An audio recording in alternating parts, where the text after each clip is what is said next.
and we have ourselves a series. You can't ask for anything more. A Game 5 at the end of the year. You're going back to Sydney. It was 18,000 people. Packed that out on Friday night. Wednesday comes around. What happens on Wednesday night? Well, it's what this series deserved. Right. It's what this season deserved. It's been unrivaled, NBL 23. And it's what this organisation deserved. Yeah. I feel, after what they've gone through over the past couple of years. Matt Walsh, Murdy Mayor, Tom Abercrombie, and all the fans, to be honest, as well, who haven't been able to cheer on their team. Well, they did in a big way tonight. And, man, they turned up defensively, the Breakers. They need to do that again in Game 5 as well. But you got to hit big shots. Barry Brown Jr., the three-ball over Xavier Cooks. Yep.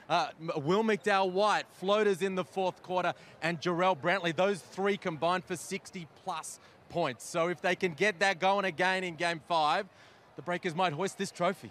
And who would have thought this time last year? Jarrell Brantley was huge. And we said that he does need to show up. And he ignited this crowd. Geez, Barry Brown Jr. did as well. I haven't heard it louder than that before. Kudos Bank Arena was loud, but it just shows how far the NBL is at the moment and how far it is going. Run us through the NBL last couple of years and how you see it going in the future, because it's nuts at the moment. Well, it was just skyrocketing prior to COVID, wasn't it? Yeah. And then, of course, every team, every league, every sport, every business took its hit during that period of time. But to now, the Adelaide 36ers late in the season, setting franchise records for attendance, the viewership on the broadcasts going up, and then week after week, game after game right now in the grand final series, all-time records being smashed. And look, that's all good and well, but it's the joy of watching a game like that, of the home crowd getting to just go berserk in big moments when the season's on the line. That's what it's all about. All right, run us through. You are the NBL analyst. We think of you when we think, oh, what's going on in the NBL? You can foresee a lot of things. How do you see Game 5 going on Wednesday, and who have you got?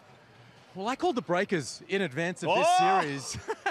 There's something about them that just feels like a team of destiny. Yeah. They're hardened, they're tough. They were right up with their backs against the wall today, and they came back in a big way. But you got to keep in mind, these kings are the champs, right? They're the defending champs. They're going to take some beating. But I think on Game 5 on Wednesday night, Brown Jr., Brantley, McDowell-White, they're going to come up big, and the Breakers are going to take it. All right, I'm going to ask you a question. One team has to win this, obviously, but there's a lot of players and coaches who have done a lot for their teams. If the Breakers win it, I'll start with the Breakers. Do you think this could potentially be Tommy's last game?